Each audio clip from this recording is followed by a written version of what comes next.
Hi guys, today's video will discuss about typhoons, which is one kind of hydrometeorological hazards.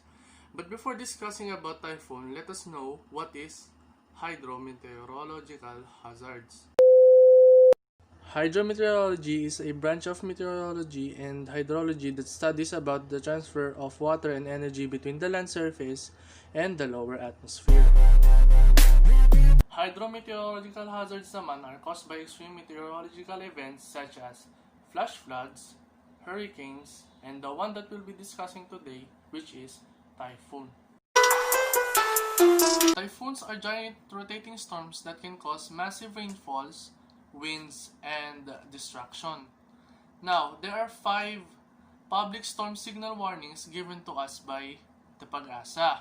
The first one is signal number 1, which reaches wind speeds up to 30 to 60 kilometers per hour with no damages to properties. The next one is signal number 2, which reaches wind speeds up to 61 to 120 kilometers per hour with light to moderate destruction to property. Now, the next is signal number 3, which reaches wind speeds up to 121 to 170 kilometers per hour. In this signal naman, most school activities are cancelled from preschool to colleges. The next one is signal number 4, which reaches wind speeds up to 171 to 220 kilometers per hour and can cause heavy damages to properties.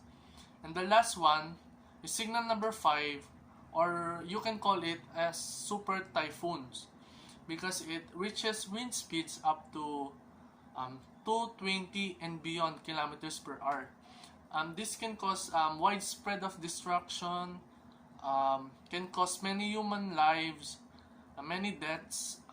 It can cause severe damages to any property in a country. Typhoons are formed when wind blows into warm areas or parts of the water.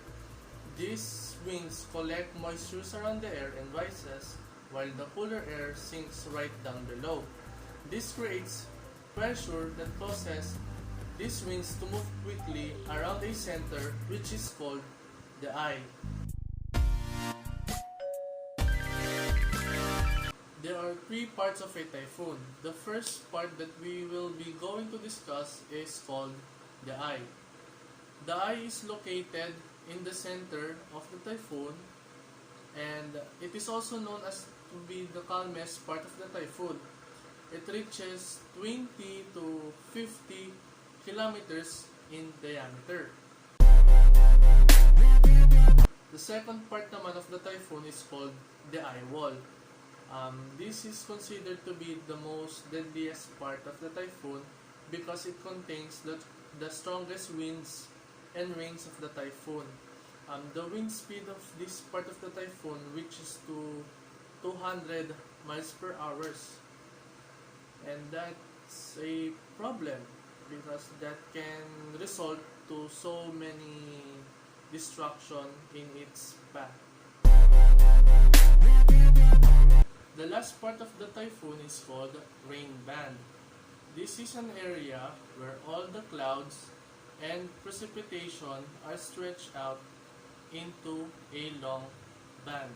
Now that we know how typhoons are formed and what are the 3 major parts of a typhoon, let us now know what is the aftermath when a typhoon strikes an area.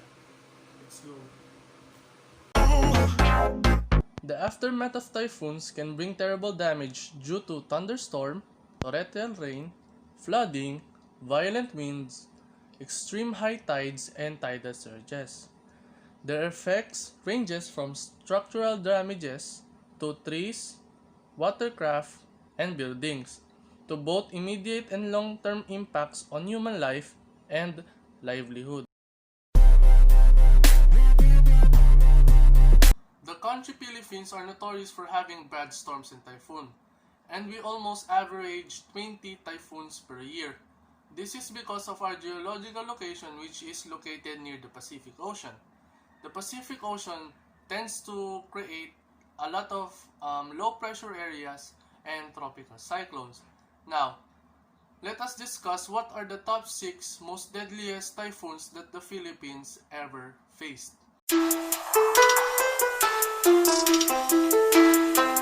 The first typhoon on our list is called Typhoon Nitang. It occurred on August 31, 1984 and mostly struck the areas of Mindanao.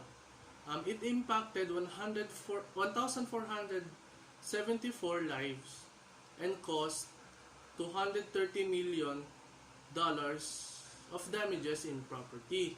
Typhoon Nitang came out of a disruptive weather area near Guam before intensifying into a typhoon here in the Philippines on August 30. The next typhoon in our list is considered to be the oldest, deadliest typhoon that is ever recorded here in the Philippines. And that typhoon is called Typhoon Angela. This struck the Philippines on 1867 that impacted 1,800 lives. There is no records on how much the damages caused by this typhoon, and that is showing how really old this typhoon is. The next typhoon in our list is called Typhoon Pablo, which is considered to be the strongest tropical cyclone that ever hit the islands of Mindanao, which is known to be lacking of extreme weather events.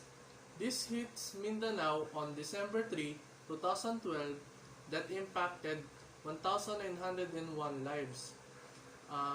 The damages caused by this typhoon is up to $1.4 billion. The next in our list is not considered to be a typhoon, but Tropical Storm Uring ranks third as the most deadliest storm that ever hit the Philippines. It struck Visayas region on November 4, 1991 that impacted 5,000 to 8,000 lives. It also produced 3,000 missing people and caused $27.6 million of damages. I was also surprised knowing that the Typhoon Yolanda was not in the top 1 of the most deadliest typhoon here in the Philippines. But Yolanda is well known to be one of the deadliest typhoon in modern history.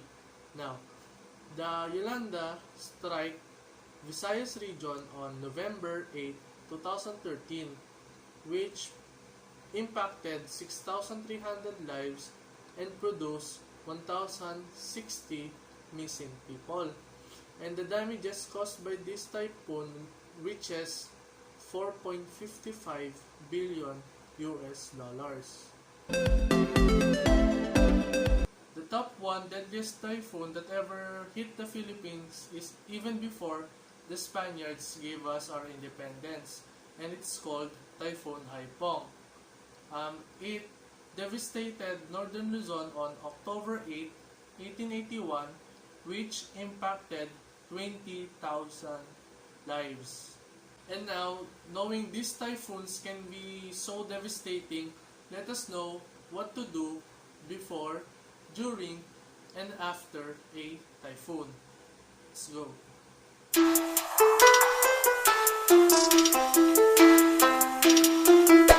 Before a typhoon strike, number 1 is listen to weather updates and advisories. Make sure that you always watch the TV and the news or even listen to the radios about what is happening with the typhoon. Next is keep watch for warnings and plans regarding evacuation in your community. You should listen to what the authorities tell you. If they said that you should evacuate your house immediately. Or if they said that you should stay indoors and be safe, you should stay indoors. Number 3 is check your house condition and make necessary repairs. Check if your electricity or drainage system has no damages, and if you see any damage, you should attend to it quickly and fix it immediately. Next is number 4, keep your emergency kit next to you. If a typhoon will happen, it is important that your emergency kit is placed where everyone could get it. So even if an emergency strike, everyone in your house can quickly get the emergency kit for your aid. The last is make sure that your pets and livestock is in a safe place, because your pets or livestock lives is important as your life is. During a typhoon, it is always important to remain calm inside your house or the evacuation area. If it seems like that your house is going to be flooded, you should stay at the highest point of your house to remain safe. Next is turn off main switches for utilities such as power lines and water lines. Next is always have a flashlight or lamp next to you, because it always guaranteed that blackouts and brownouts will happen if a typhoon strikes. And lastly, keep away from possible dangers such as glass windows, trees, or light posts to remain safe and avoid major injuries. After a typhoon happen, make sure your family is safe and no one is injured. In case you're in a evacuation center, wait for the authorities to announce that it's safe for you to go back to your house. Next is keep away from dangers such as fallen trees, damaged structures, and damaged power lines.